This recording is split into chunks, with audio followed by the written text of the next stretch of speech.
10% of fathers are unaware of their children existing. What that means is that we have a lot of men that have donated sperm and they have no clue that actually those children are theirs.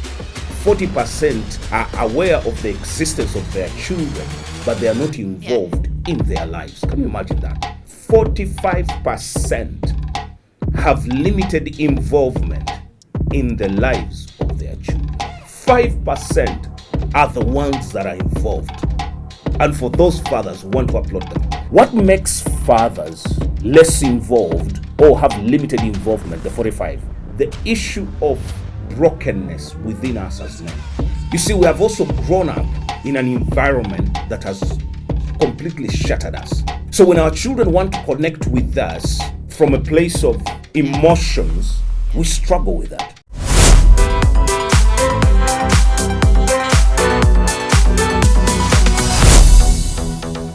Welcome to our podcast. Today, Pastor Andrew is my name. Very excited to always bring you great teachings about men. Today's podcast, I want to talk about the state of fatherhood in Uganda. I have been sharing this a lot with church members and other men, and we have had a lot of discussions. In fact, this slide that is on your screen has been shared all over. People are debating on it, on X, on Facebook. So I thought I would spend some time and just talk about it. What is the state of fatherhood in Uganda, and how is it that we're in such a state? So if you've not listened to us before, Pastor Andrew is my name, here from Encounter Church. I would love us to sharpen men. That's all what I do. I sharpen men. I help men get better. And so if you have some friends there that have not yet watched, please share this content with them so that they too can be a part of this journey of building great men. So statistics was done in Uganda. And these statistics, as you see them on the screen, say 10% of fathers are unaware of their children existing. What that means is that we have a lot of men that have donated sperm and they have no clue that actually those children are theirs. 10% is huge. So 1 out of 10 children you see, they don't know who their father is. In fact, maybe like 4 months ago, as a nation, there was a lot of uproar that men were looking after children that are not their own. That women had brought in children that don't belong to the men. And some of the businessmen that had passed on, when they went to do DNA, you realize that some of the kids they were looking after, they were not their own. So that has become an increase, that we have an increase of children that actually don't know who their fathers are. The other statistics that amazed me was 40% are aware of the existence of their children, but they are not involved in their lives. Can you imagine that? That we have 40% of fathers in Uganda, they are aware. They know that they have the children. They may even know where the children are, but they're not involved. In fact, when you see most of our families, you find that the mother will take the child to grandma, the mother will send the child to Senga, the mother will so they'll send children away. Some fathers actually, they'll pick the child from the parents' home, from the wife's home, or from the girlfriend's home, and take that child to be looked after by somebody else. So what the statistics is telling us, that 40% of children actually, they have no interaction, they have no involvement with their fathers. And that's appalling. That you produce children, you ship them off for somebody else to look after them, or you leave them with their mother, and you have no involvement. And as a pastor, of course, I've seen this a lot, where now those kids have grown and they have a lot of wounds, which we'll speak about: father wound, mother wound. They have abuse and all that. They are wondering, where is my father? So these are the kind 40%. So if you look at like 10, out of 10, 4% of them, 1, 2, 3, 4 children you see out of 10, they have not lived with their father. Their father has not been involved in their lives. Friends, that is a big thing. Men out there, that is a big number. And that's where the challenge is with our nation. Both boys and girls, they have not lived with their fathers. Their fathers are not involved. So for me, the question I ask as a man, what is happening to those children? Who has raised them? What kind of values do they have? What is their picture of what fatherhood is all about? All those questions, I can't answer them. And that's why today's podcast is very important. It's more reflective. You as a man there, where are you? 10%? They don't know whether their children exist. So are you the kind of man who doesn't know whether your children exist? 40%, you know your children exist, but you're not involved in their lives. You don't know which fees they pay. You don't know where they are. You know where they live, but you're not involved in their lives. Somebody else is taking care of them. You're busy. You see what I say with such men and such fathers is they want to stay. They don't want to be called fathers, and yet they're already fathers. So they want to continue with their lives as if they are not fathers. So usually I say that these are the kind of fathers who got involved and children seem to be a mistake. And so they realize, oh, there's a mistake here, and which is not true. Children are not a mistake. And then they ship those children to whoever can give them responsibility. And I've seen many say, but you know, Pastor, I'm busy, I'm looking for money and all that, so I can't get involved in the children. And we've taken them to the village, and today I want to upload those that have looked after those children. I know a lot of aunties, a lot of uncles who have stepped in to look after those children well when they know that actually their fathers are around. That's 40%. When I looked at that statistics, it's still staggering up to now. The other statistics is this: 45% have limited involvement in the lives of their children. How many? 45%.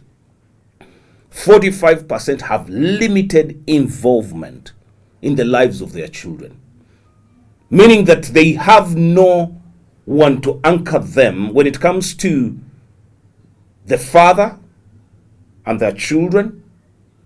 Daddy only comes in, they see him once or twice a week.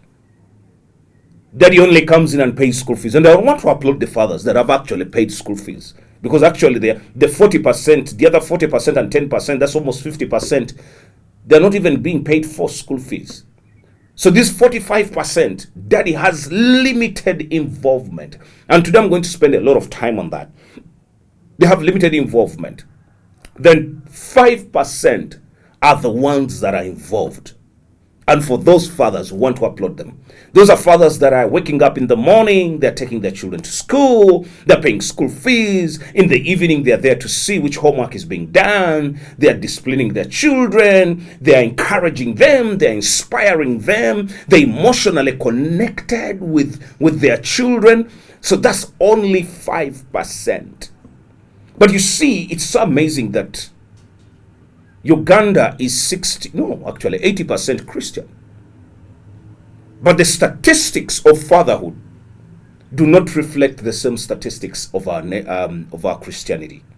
So I want to spend some time on the 45%. Because I think if we can move the lead on the 45%, it will at least take us to around 45% plus the 5. It will take us at around 50. So let's rescue that. Now, I know many of you, especially those that have limited involvement, the 45% that have limited involvement. The issue is emotional connections. Fathers, we don't know how to connect emotionally. And that's true. Even when I became a father more than 10 plus years ago, that was one of the greatest struggle. How do you connect emotionally as a father to your children?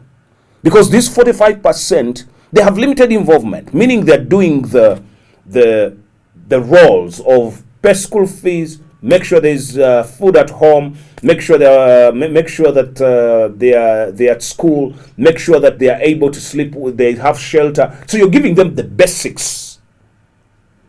But now, listen, we want to take this 45% into the 5%. So the thing I asked myself when I was looking at this is, what makes fathers less involved or have limited involvement, the 45? I think I have a couple of things. Number one, ignorance. Ignorance is one of the things. Men, we fathers, sometimes we're just ignorant. I'm shocked when I speak to fathers how they are ignorant that their children need them. So, and that ignorance is propagated from the place of an awareness. We're not aware. What should I do? Just recently, some of my sons at church gave birth, and they will ask you, so what do I do? I have even never carried a baby. So there's a bit of ignorance. No one has taught us how to be fathers. But you see, the world's demand on you being a great father has never reduced. The standard is still up there. So today I want to just tell every man out there, the remedy of ignorance is learning. You can learn to be a great father. You can. So if you are ignorant about being a father, I want you to give you a couple of things you need to do. One, get a book and read. Read a book about fatherhood.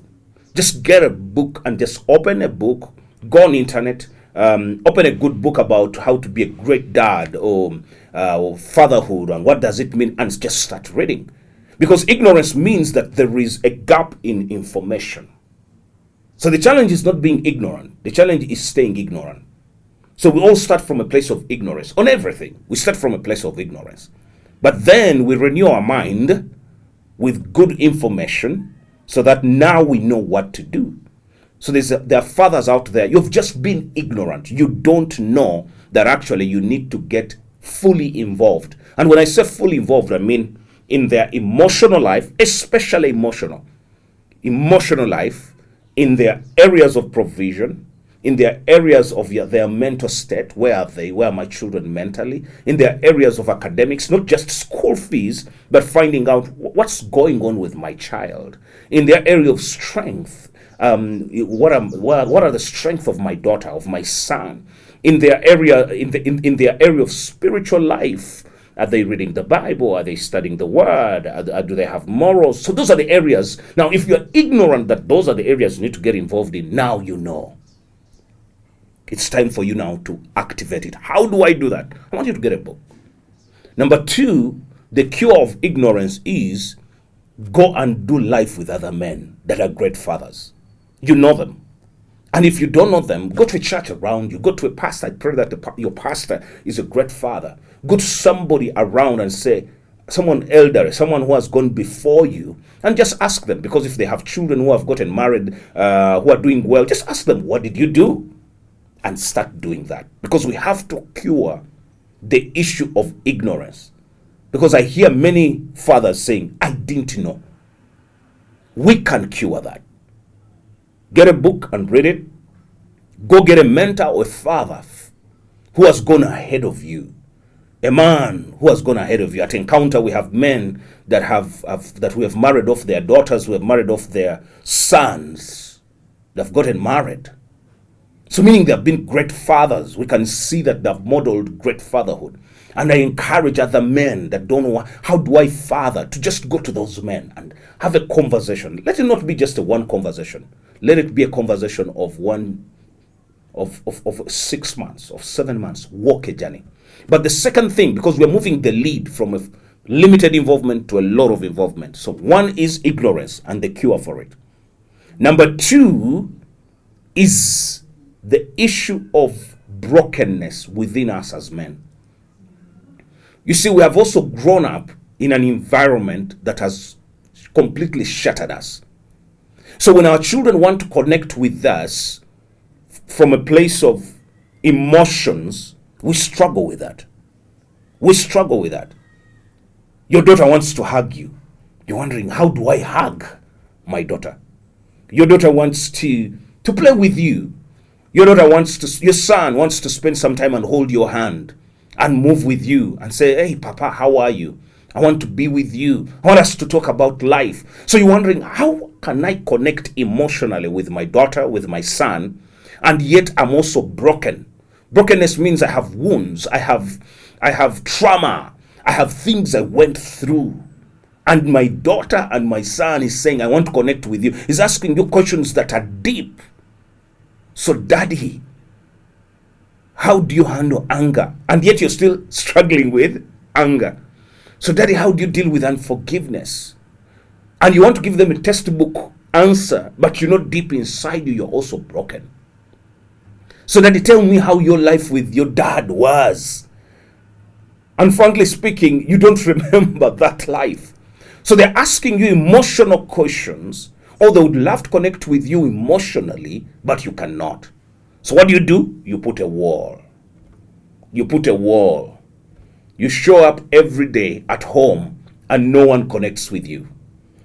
You show up in everything you do. No one wants to connect with you. Not because you don't want, it's because you have a past.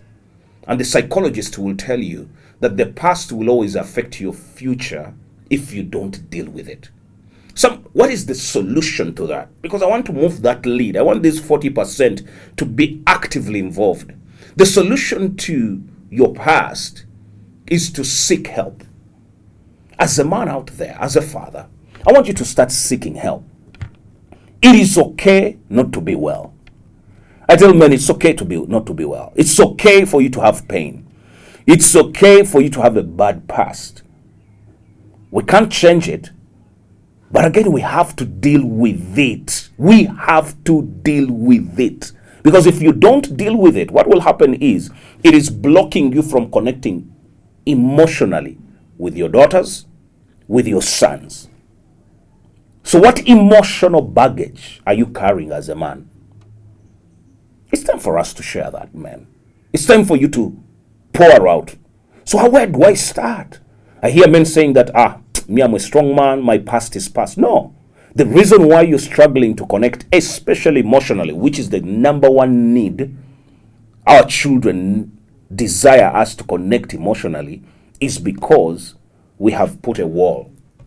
And I know beyond a shadow of doubt, we've put a wall because of the pain we have gone through. I've gone through a lot of pain growing up, and I have had to deal with it. How? I've sought counsel. I've gone to other men and told them, this is the state of my heart.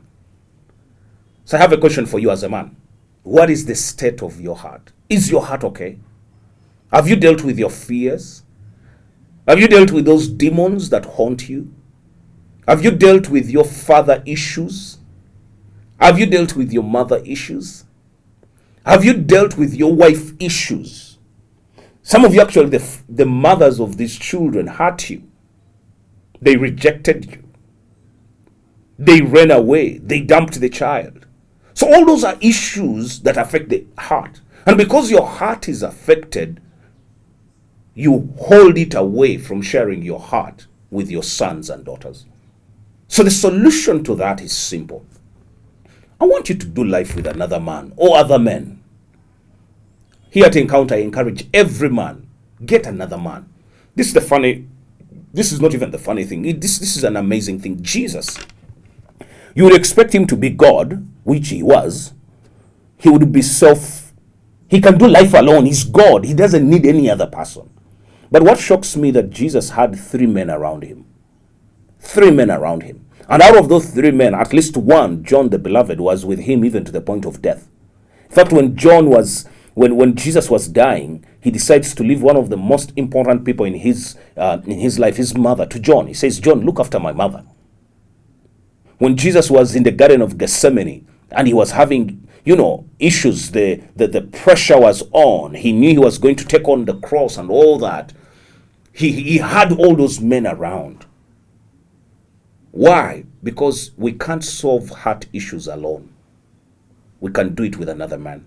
And I can tell you the 40%, if you share out your heart and have a good healed heart, you will go into the 5% who are actively involved. Because the number one need our sons and daughters are crying for is emotional connection. So I have a challenge for you today. If you are ignorant, seek wisdom. Get a book. Get another older man that has walked the journey of fatherhood and learn from them. Many of us are emotionally broken. We have hearts that are hurting. We have hearts that are in pain. If you have hearts that have pain, I want you to seek another man. I want you to seek your pastor. I want you to seek another man and tell them the pains you've gone through. Actually, go for therapy. It's okay. Go to a counselor. Now, that's one of the biggest things. Men don't want to go for counseling. It is okay to go for counseling. It is okay for you to seek counsel. And that counsel is an emotional thing. It's okay. Men say, no, I will work it out. No, you will not. I've worked with many male CEOs, and that's one of their greatest fears. So how will people know my pains? But you see, as a coach, sometimes I get into counseling mode because I'm a pastor, and I can see what is blocking this man from connecting with his children. It's emotional things. So men out there, it is not wrong to go for counseling. Get a counselor, get a therapist. In fact, when I do my reading, all the top leaders in the corporate world that I know, they have a coach, they have a therapist, they have a counselor. They have someone they go to and just pour their heart to. I want you to try it. It may cost you a lot of money, but try it. Why? Because our children are the most important thing we have for Uganda and the world to thrive. If we miss this generation, the one that you have fathered, if we miss it, we're in serious trouble. So I'm challenging you as a man. Seek counseling. Deal with your heart issues. Not alone. Deal with it with another man, with a therapist. If you're ignorant, get a mentor. Get a book. We need to change the state of fatherhood in Uganda. And guess it starts with you. It starts with you. Some of you are saying, no, Pastor, me, I'm okay. I'm okay. Go ask your children. Go ask that daughter of yours. Go ask that son of yours. Call them. Go for their video and ask them, am I a good father? Go and ask them. Don't score yourself. Go and ask. If you don't know where they are, look for your children. And ask them, on a scale of 1 to 10, how am I as a father? In fact, that should be your homework. How am I as a father? Ask their mother.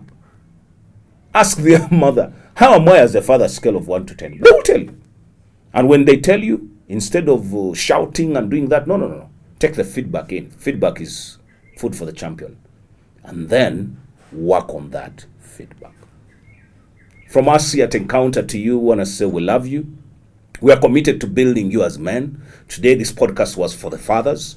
Go look at these statistics and ask yourself, where do I fall? And how can I remove that ignorance? And how can I deal with my emotional baggage so that I can connect emotionally with my children?